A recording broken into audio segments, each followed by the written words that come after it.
여러분 반갑습니다. 리눅스 커널 개발자 김동현입니다. 이번에는 커널 스케줄링과 관련된 내용에 대해서 설명을 하겠습니다. 리눅스 커널 스케줄링 구성하는 주요 개념은 여러 가지가 있는데요. 먼저 스케줄링에 대해서 설명을 드리면 실행 대기 중인 프로세스 중에서 우선순위가 가장 높은 프로세스를 선택해 CPU에서 실행시키는 방식이 스케줄링이고요. 스케줄링 방식은 크게 프리엠프티브 스케줄링, 즉 강제로 CPU 코어에서 실행 중인 프로세스를 비우고 다른 프로세스를 실행하는 방식, 그리고 non 프리엠프티브 스케줄링 방식이 있는데요. 프로세스가 자발적으로 스케줄이라는 함수를 호출해서 스케줄을 요청하는 그 경우를 non 프리엠프티브 스케줄링이라고 하는데, 한글로 풀어서 말씀드리면 선점 스케줄링, 비선점 스케줄링이라고 하는데, 실전 프로젝트에서는 그냥 프리엠션이라고 많이 불러요. 이어서 컨텍스트 스위칭에 대해서 좀 말씀을 드리면, 스케줄링은 좀 CPU 아키텍처와 약간 좀 무관한 공통적인 그런 내용이거든요. 그러니까 우선순위가 가장 높은 프로세스를 선택해서 이제 CPU에서 실행시키도록 하는 그 프로세스를 선택하는 과정인데, 컨텍스트 스위칭은 그 암코어에서 실행 중인 프로세스 레지스터 세트를 비우고 다음에 실행될 프로세스의 레지스터 세트를 채우는 동작인데요. 이 코드를 보시면 아시다시피 컨텍스트 스위칭과 관련된 핵심 코드는 어셈블리 명령어로 구성이 되어 있습니다. 자, 그 다음에 소개해드릴 개념은요, 스케줄러 클래스입니다. 스케줄러 클래스인데요. 리눅스 커널은 이제 커널 스케줄러의 세부 동작을 모듈화한 가상 인터페이스를 제공하고 있는데, 그게 바로 스케줄러 클래스입니다. 프로세스의 우선순위가 바뀌면요, 그 우선순위에 따라 스케줄러 클래스를 교체를 하게 됩니다. 이어서 말씀드릴 주요 개념은요, 런큐인데요. 그 실행 대기 중인 프로세스를 관리하는 핵심 자료 구조입니다. 런큐 안에는 그 RT 프로세스를 관리한 런큐하고, 그리고 일반 프로세스를 관리한 런큐가 따로 있는데요. 여러분 리눅스 커널에서 이제 설계된 자료 구조 중에 가장 중요한 자료 구조 중에 하나가 런큐이고요. 그 런큐 자료 구조를 보면 현재 시스템에서 어떤 프로세스들이 실행 중인지를 정말 자세히 알 수가 있습니다. 성능 문제 그리고 크래시 문제를 분석할 때 가장 많이 리뷰하는 구조체가 런큐입니다. 이어서 설명드릴 주요 개념은요, 우선순위인데 유저 공간에서 설정한 나이스와 그리고 커널 공간에서 바라보는 우선순위가 있는데요. 일반 프로세스인 경우에는 우선순위가 100부터 139이고 RT 프로세스의 우선순위는 0부터 99입니다. 그리고 리눅스 커널의 메인 스케줄러가 CFS 스케줄러인데요. CFS 스케줄러는 그 프로세스에게 공평한 타임 슬라이스를 부여하는 방식의 스케줄러이고요. 그리고 타임 슬라이스를 다 소진한 프로세스는 선점이 될 대상이라고 마킹을 하고요. 그리고 프로세스를 선택할 수 있는 로드 웨이트와 같은 여러 지표가 고려된 실행 시간을 vRuntime이라고 하고, vRuntime이 가장 작은 프로세스를 다음에 실행할 프로세스로 선택을 하게 되는데, 우선순위가 높은 프로세스들은 vRuntime이 덜 서서히 증가가 되게 됩니다. 왜냐하면 vRuntime이 가장 작은 프로세스를 다음에 실행할 프로세스로 선택을 하게 되거든요. 자, 최근에는 CFS 스케줄 이외에도 EAS와 같은 그런 새로운 기법, 새로운 개념이 적용된 스케줄러가 적용이 되고 있는데요. 아직까지도 리눅스 커널의 메인 스케줄러는 CFS 스케줄러 입니다. 자, 이어서 이제 스케줄링 관점으로 프로세스 상태 변화도를 말씀을 드리겠습니다. 이게 사실 프로세스의 어떤 라이프 사이클을 설명할 때 많이 설명하는 다이어그램인데요. 프로세스는 생성이 된 다음에 이제 실행 대기 상태에서 CPU에서 실행이 되고 있다가 슬립으로 진입을 하게 되다가 다시 실행 대기로 이제 이동하게 되다가 그러니까 프로세스의 상태죠. 그 다음에 CPU 실행 상태로 바뀐다. 뭐라고 이런 그 다이어그램으로 그 프로세스의 상태에 따라서 이제 프로세스가 어떻게 이제 바뀌는지 이런 뭐 스테이트 머신이라고 보통 부르잖아요. 이렇게 설명을 하는데 사실 이 관점보다는 전체 시스템 관점에서 프로세스의 상태 변화 다이어그램을 보는 게 더 중요하다 생각이 듭니다. 보시면 이제 실행 대기 상태에는 A, B, C, D라는 프로세스가 있고요. 여기 보시면요. 이 중에서 가장 우선순위가 높은, 그러니까 V 런타임이 가장 작은 프로세스가 이렇게 CPU에서 이렇게 실행 중인데 그 프로세스 이름이 E라는 프로세스이고요. 만약에 이 프로세스가 슬립에 진입하게 되면 태스크 인터럽티브 상태로 상태가 바뀌고요.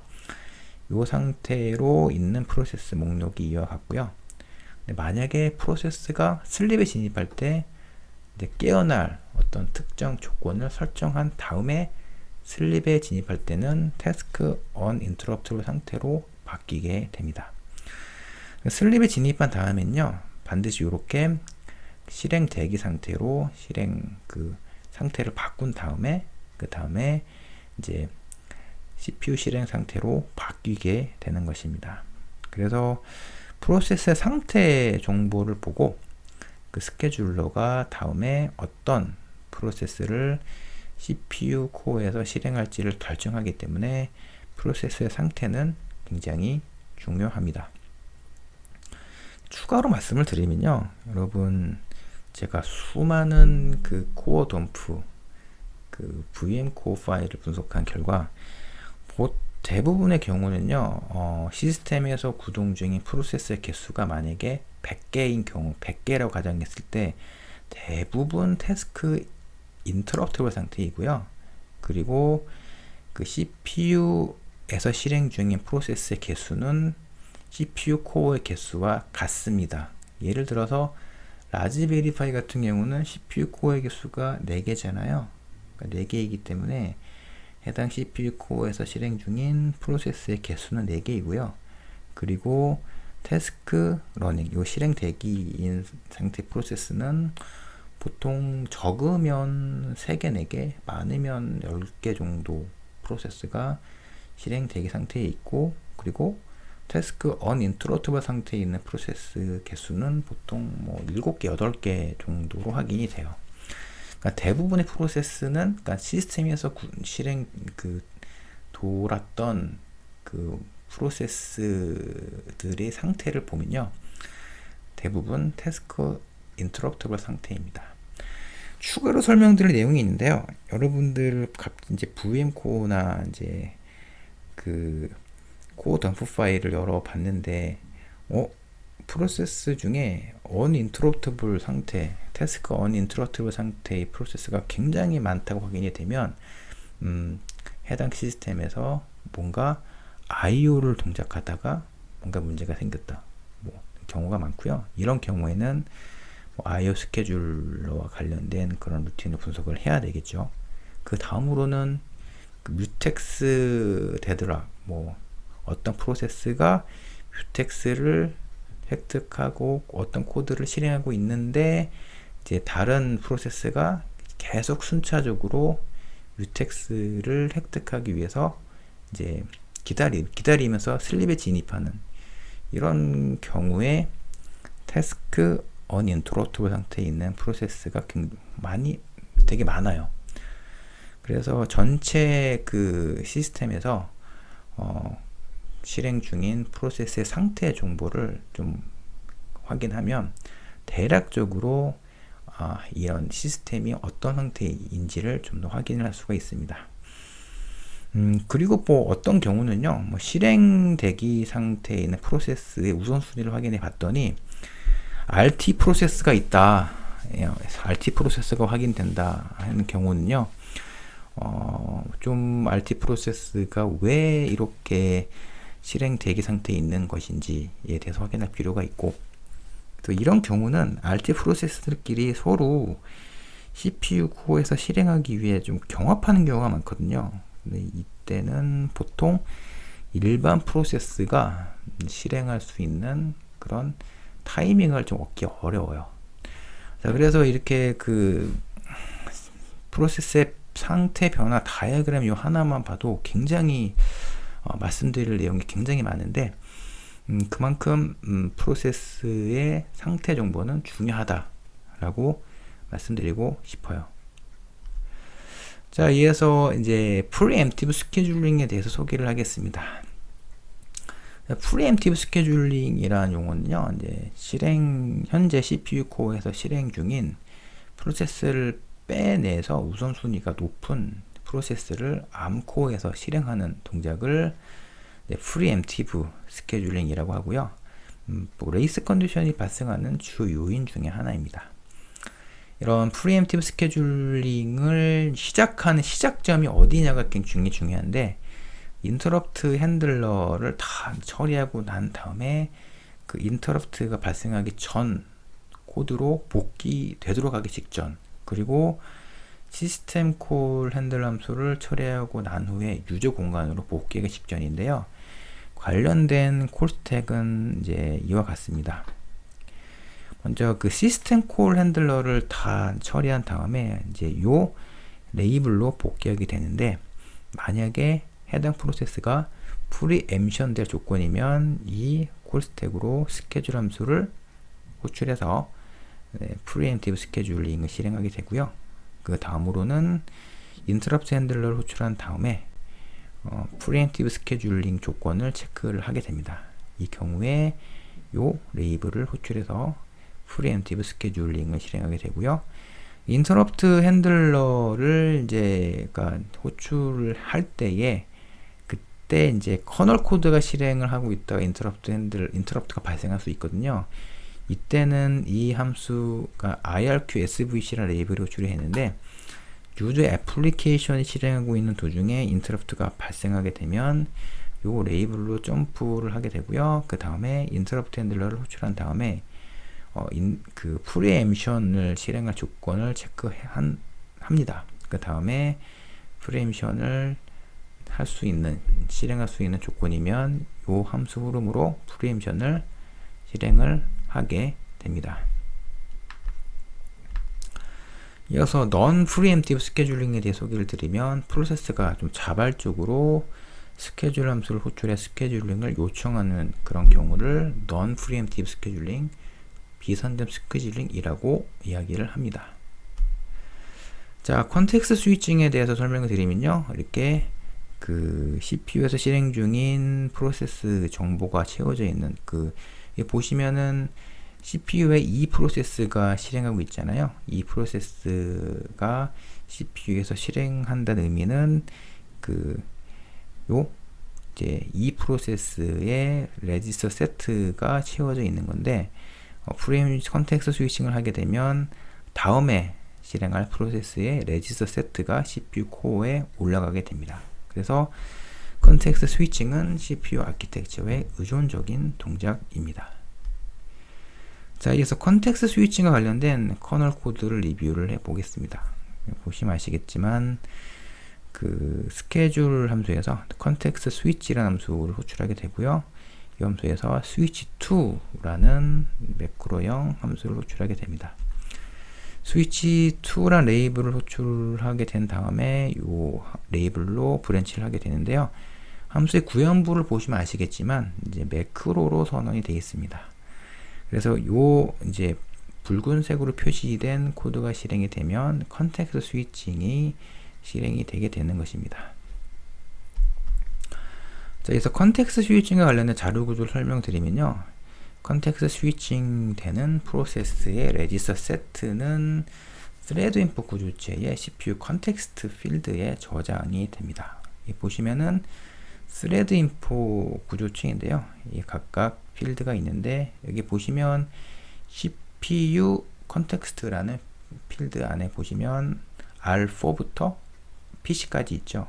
요 값들이 컨텍스트 스위칭이 될 때 저장되는 레지스터 세트 정보입니다. 이어서 런큐에 대해 소개를 드리겠습니다. 런큐는 그 실행이 되기 위해 기다리는 프로세스와 CPU 코어에서 실행 중인 프로세스를 관리하는 스케줄링과 관련된 핵심 자료 구조이고요. 프로세스가 CPU에서 실행되려면 먼저 런큐에 먼저 삽입이 돼야 되고, 스케줄러는 런큐에 삽입된 프로세스 중에서 우선순위를 계산해 다음 프로세스를 선택을 하게 됩니다. 런큐의 특징은 per CPU 타입의 전역 변수이고요. 그 런큐 내부에서는 RT, CFS, 데드라인 서브 런큐를 관리를 하고요. 그리고 실행 요청을 한 프로세스는 먼저 런큐에 삽입이 됩니다. 커널 디버깅을 할 때 가장 많이 참고하는 자료 구조가 런큐인데요. 런큐는 이제 per CPU 타입의 전역 변수인데 이렇게 CPU 번호별로 프로세스의 스케줄링 정보를 저장을 하고 있습니다. 그래서 그 크래시 유틸리티로 이제 확인한 화면인데 이거 보시면 아시겠지만 그 per CPU 타입으로 이렇게 확인이 됩니다. CPU 코어의 개수가 만약에 4개이면 4개의 런큐 자료 구조가 있다고 보시면 됩니다. 자, 이어서 런큐 자료 구조를 설명드리겠습니다. 보시면 이제 요 소스에 이와 같은 구조체가 있는데요. rock, nr running, nr switch, cfs 이런 자료 필드들이 있는데 이런 필드를 통해서 해당 그 스케줄러가 프로세스를 관리를 하게 됩니다. 이어서 스케줄러 클래스에 대해서 말씀을 드리겠습니다. 리눅스 커널은 5개의 스케줄러를 지원하게 되는데요. 프로세스가 이를 유연하게 사용하도록 스케줄러의 세부 동작을 좀 객체화했는데 스케줄러 클래스의 종류는 이렇게 5가지가 있습니다. 프로세스가 생성할 때 우선순위에 따라서 이렇게 스케줄러 클래스를 설정하게 되는데요. 우선순위가 100 언더, 즉 RT 프로세스일 경우에는 이렇게 RTSCAD 클래스를 스케줄러 클래스로 등록하게 되고요. 만약에 우선순위가 100 이상인 일반 프로세스인 경우에는 Fair SCAD 클래스를 등록을 하게 됩니다. 자, 스케줄러 클래스 자료 구조는요, 이렇게 포인터형 필드로 구성이 되어 있는데 이 필드는 함수의 주소를 저장하는 포인터형 변수입니다. 그래서 이 스케줄 클래스 자료 구조는 요 구조체와 같은데 각각 필드는 그 함수 그 각각 스케줄러 클래스별로 호출이 되는 함수의 주소를 저장을 하게 됩니다. 좀 이 자료 구조만 보면 좀 이해하기 어려운데요. 좀 이 내용을 좀 보시면 RT 프로세스의 태스크 디스크립터가 이 화면인데 이 보시면 그 태스크 디스크립터 필드가 보이잖아요. 스테이트, 스택 이렇게 이런 필드가 보이는데 여기 보시면 SCAD 클래스라는 필드가 보입니다. 이 필드는 이렇게 RT SCAD 클래스라는 변수의 주소를 가리키고 있잖아요. 이 경우에 inQ 태스크, DQ 태스크는 inQ 태스크 RT 그리고 DQ 태스크 필드는 DQ 태스크 RT라는 함수의 주소를 저장을 하고 있습니다. 만약 일반 프로세스인 경우는요, 이렇게 태스크 디스크립터의 SCAD 클래스라는 필드는 Fair SCAD 클래스라는 이 변수의 주소를 가리키고 있는데 inQ 태스크 필드는 이전 화면과 다르게 inQ 태스크 Fair, DQ 태스크는 DQ 태스크 Fair라는 함수의 주소를 가리키고 있습니다. 자, 그래서 그 프로세스별로 그 지정이 된 스케줄러 클래스가 좀 다릅니다. 우선순위에 대해 설명을 드리면요, 이제 그 유저 공간에서 좀 정의된 우선순위는 나이스라고 볼 수 있는데 나이스의 범위는 마이너스 20에서 19인데 커널 공간에서는 100에서 139 값으로 변환되어 관리가 되는데요. 커널 공간에서 그 RT 스케줄러로 등록한 RT 프로세스의 우선순위의 범위는 0부터 99이고 일반 프로세스의 경우에는 100부터 139입니다. 그래서 이제 리눅스 커널에 좀 스케줄러 관련된 코드를 보면요. 그 스케줄러 클래스와 관련된 자료 구조를 활용해서 그 세부 코드 함수를 호출하는 루틴이 굉장히 많은데요. 보시면 아시겠지만 그 요 inQ task라는 함수에서 여기 보시면 inQ task라는 이 함수 포인트를 호출하는 구문이 보이는데 일반 프로세스인 경우에는 inQ task fair RT 프로세스는 inQ task RT 함수를 호출을 하게 됩니다.